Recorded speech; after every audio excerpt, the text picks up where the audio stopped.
할렐루야. 예, 서로 이렇게 축복하겠습니다. 하나님은 당신과 함께 하십니다. 하나님은 당신과 함께 하십니다. 하나님은 당신을 사랑하십니다. 하나님은 당신을 사랑하십니다. 아멘. 여러분, 이제 겨울이 지나가고 봄의 문턱 앞에 있습니다. 언제 겨울이 지나갈까 이런 생각이 들었었는데 벌써 봄이 다가옴을 느낍니다. 인생이 이와 같아요. 인생이 이와 같습니다.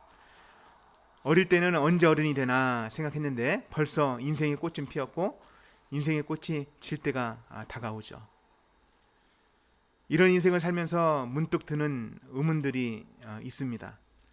수많은 사람을 만나면서 어떤 사람은 착해요. 착하고 바르게 살았는데 그 사람에게는 재앙이 닥치고 어려움을 만나고 너무 힘든 인생을 살아간다는 거예요. 또 어떤 사람은 악한 사람이에요. 누가 보더라도 악한 사람이에요. 근데 그 사람은 강건하고 잘 살고 또 사람들이 그를 따라요. 그 사람을 따라요. 좋아해요. 그의 능력을 인정받고 사람들이 그를 칭송합니다. 이런 일들을 볼 때 저희들은 의문이 생겨요. 와, 불공평한 것 같다. 왜 저런 일이 벌어질까? 이런 생각을 하죠. 오늘 시편의 기자도 이거에 대한 질문이 있었던 사람입니다. 이 아삽이라는 사람은 다윗 왕 때에 레위 지파에 속한 사람으로서 하느님을 찬송하는 그 일에 힘을 썼던 사람이에요. 그도 이것을 봤어요. 인생 중에 의문점들, 왜 악인이 강건하고 또 착하게 사는 사람들이 어려운 일을 당할까, 이런 것들을 보고 시를 썼습니다. 오늘 시편 73편 2절 3절 말씀을 읽어보면 그가 가지고 있었던 의문들을 우리가 발견할 수 있는데 같이 한번 읽어보죠. 같이 한번 읽어보겠습니다.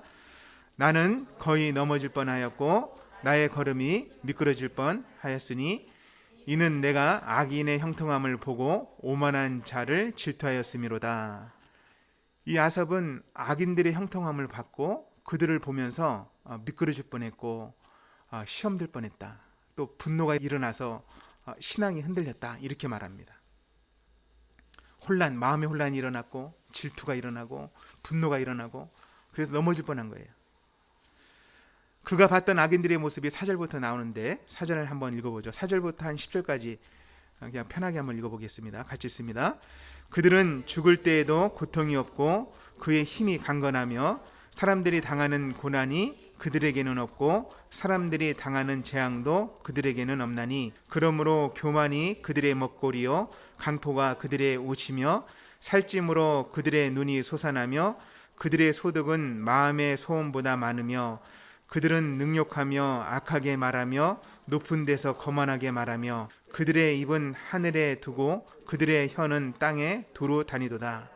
그러므로 그의 백성이 이리로 돌아와서 잔에 가득한 물을 다 마시며 말하기를 하나님이 어찌 알랴 지존자에게 지식이 있으랴 하는도다. 여기까지만 했죠. 악인들은 죽을 때도 고통이 없대요. 힘이 강건하대요. 그리고 고난도 없고 재앙도 없고 끝까지 교만해서 악하고 거만한 말들을 한다고 말합니다. 또 악인들의 말은, 악인들의 사상은 유행이 돼요. 유행. 이 시대의 유행이 되고 시대의 사상이 됩니다. 백성들은요, 어리석은 백성들은 그 악인들의 말을 물 마시듯 마셔버려요. 받아들이는 거예요. 악인들의 말, 또 그들의 잘 되는 모습을 보고 그들이 하는 말을 이렇게 받아들이는 거예요. 그래서 그 백성들이 했던 말이 뭡니까? 11절에 보면 그 백성들이 하는 말이 그들이 말하기를 하나님이 어찌하랴 지존자들에게 지식이 있으랴 하는도다. 이렇게 말하는 거죠. 악인들의 사상을 받아들인 백성들. 10절에 보면 그러므로 그의 백성이 이리로 돌아와 잔에 가득한 물을 다 마시며 그들의 사상을 백성들이 받아들였다는 거예요. 그리고 말하기는 지존자이신 엘론이라고 하는 높으신 하나님께서 계시는데 그 하나님이 너무 높이 계셔서 너무 멀리 계셔서 우리의 인생사를 개입하시겠느냐 이렇게 말한다는 거예요. 하나님이 계시는데 하나님에 대해서는 알아요. 근데 백성들이 그들의 사상을 받아들이니까 뭐예요? 현실에 개입하지 아니하시는 하나님. 멀리 계셔서 그분이 뭘 알겠어? 멀리 계시는데 이렇게 말하는 거예요. 미혹된 것이죠. 그리고 그들은 이런 말을 합니다. 12절에 보면 악인들은 항상 평안하고 재물이 넘쳤다. 볼지어다. 그들을 봐라. 그 악인들은 평안하고 재물이 더욱 불어났어. 봐봐. 이렇게 미혹된 것입니다. 그런 것을 본 아삽은 자기 자신을 돌아봐요. 자기 자신을 보니까 너무 초라해. 너무 초라해. 그 모습이 13절부터 나옵니다. 13절부터 16절 같이 한번 보죠. 같이 읽겠습니다. 내가 내 마음을 깨끗하게 하며 내 손을 씻어 무죄하다 한 것이 실로 헛되도다. 나는 종일 재난을 당하며 아침마다 징벌을 받았도다. 내가 만일 스스로 이르기를 내가 그들처럼 말하리라 하였더라면 나는 주의 아들들의 세대에 대하여 악행을 행하였으리이다. 내가 어쩌면 이를 알까 하여 생각한즉 그것이 내게 심한 고통이 되었더니.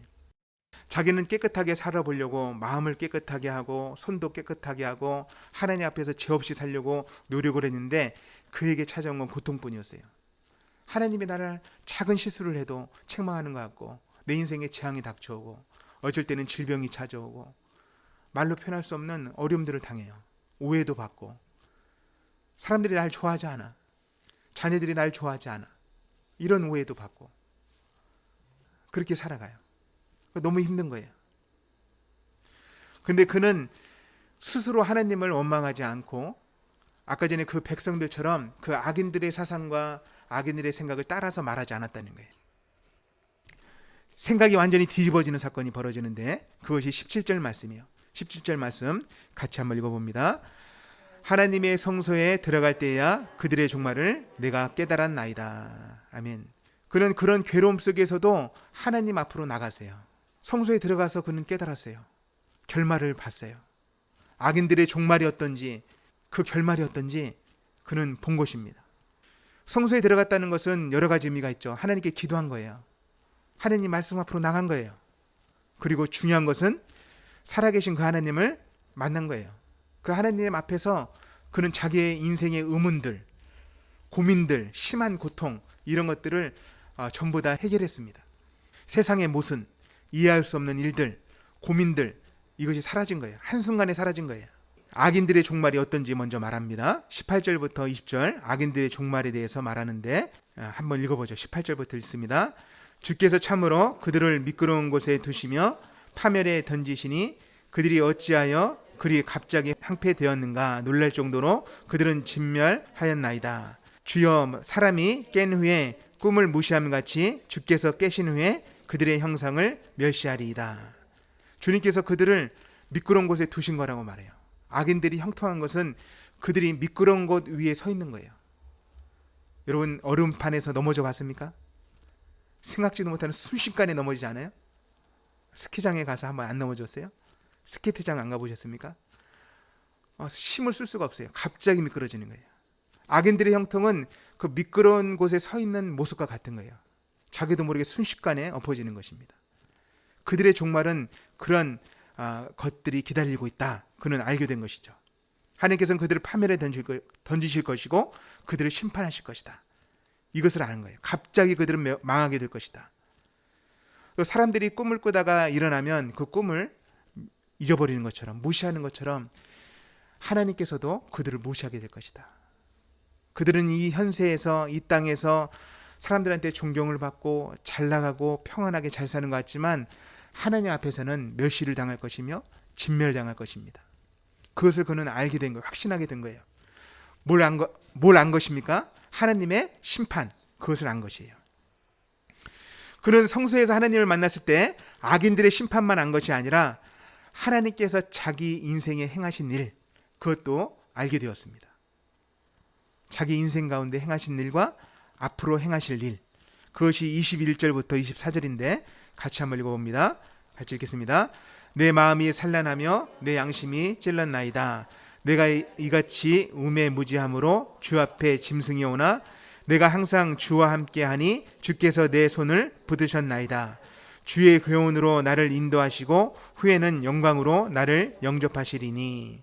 그는 무지했고 하나님을 원망할 뻔했지만 하나님께서는 그를 성소에서 만나주셨고 하나님의 심판에 대해서 깨닫게 하셨어요. 그러자 그는 하나님을 완전히 신뢰하지 못한 모습들 때문에 자기에 대해서 짐승과 같았다 이렇게 말을 합니다. 하지만 하나님께서 자기를 교훈하시고 인도하셨다고 말합니다. 하나님은 여러분들 인생 가운데 만나주셨죠. 간절히 찾으면 나를 만나리라. 우리 인생에 고난이 닥쳐올 때는 기회예요. 어떤 기회입니까? 하나님을 만날 수 있는 기회입니다. 세상 사람들은 그것을 기회로 안 봐요. 야, 어떻게 그런 고난을 당했어? 너 뭔가 잘못한 거 아니야? 이렇게 말하지만 하나님을 믿는 사람들은 그 고난 가운데 나를 붙잡아 주시고 나를 교훈하시고 인도하시고 보호하시는 하나님을 만난단 말입니다. 그리고 이후에는 심판이 아니라 영광스러운 곳에서 나를 영접해 주신다라고 말합니다. 이것이 믿음의 사람들이 얻을 특권이에요.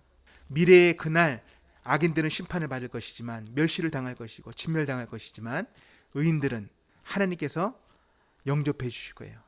영광의 은혜로 맞아주실 것입니다. 이것을 알게 된 것입니다. 아삽은 성소에서 하나님을 만날 때 미래의 심판과 미래의 구원, 그것을 확실하게 알게 됐습니다.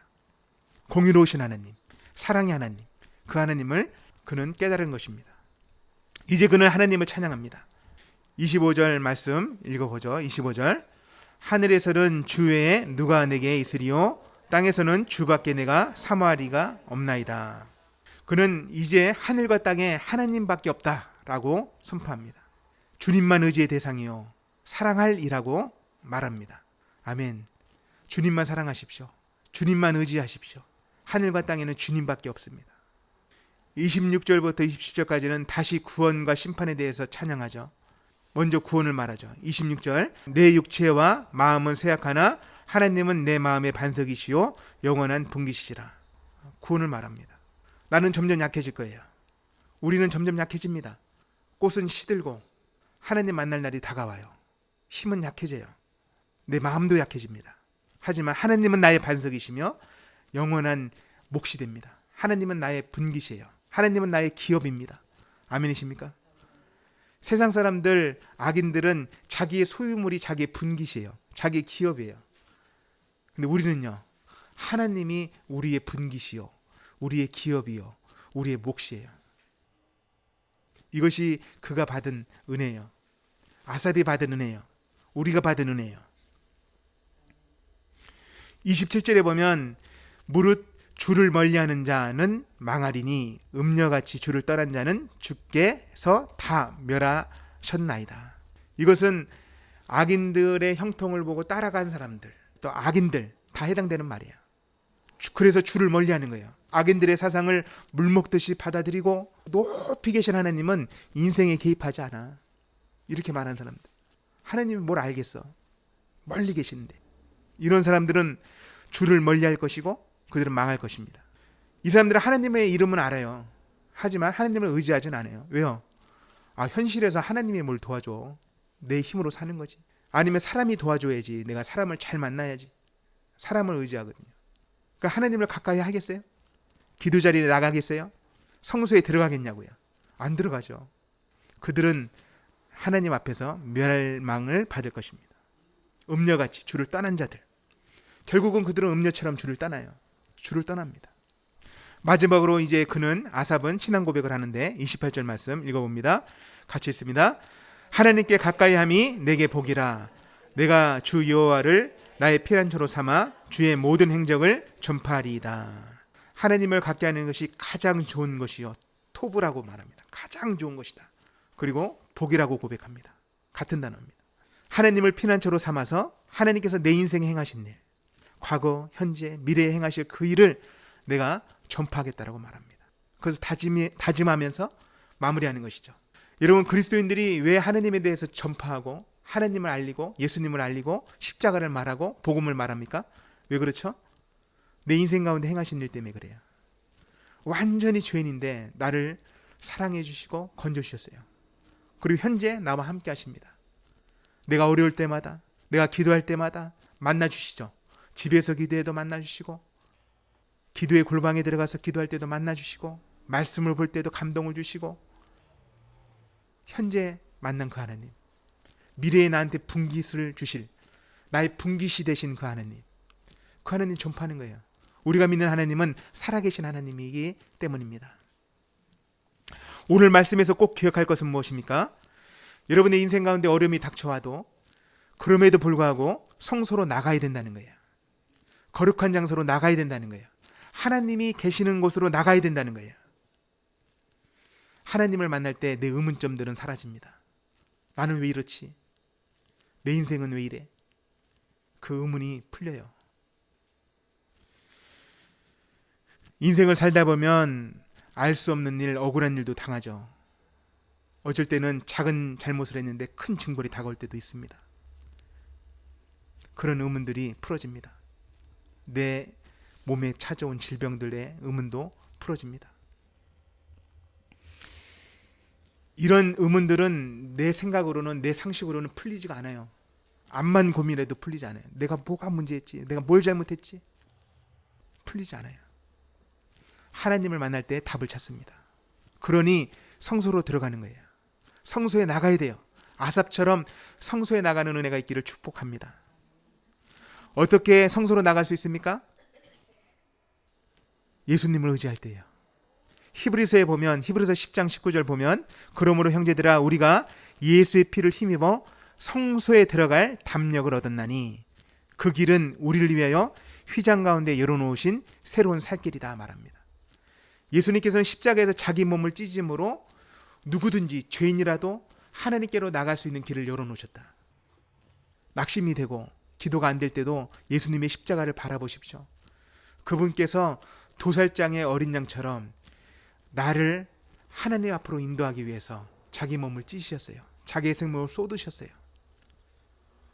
그것을 바라볼 때 나는 성소에 들어가서 하나님을 대면할 수 있는 담력을 얻습니다. 두 번째는요, 말씀과 기도로 나가는 거예요. 디모데전서 4장 5절에 보면 말씀과 기도로 거룩하여집니다. 말씀과 기도로. 거룩한 하나님을 누가 만납니까? 여러분, 레위기를 보면, 출애굽기를 보면 거룩한 하나님을 누가 만날 수 있어요? 거룩해진 사람, 그 사람이 만나는 거예요. 죄인들은 못 들어가요. 예수님의 십자가를 의지하고 말씀과 기도로 그 성소에 들어가는 저와 여러분이 되기를 축복합니다.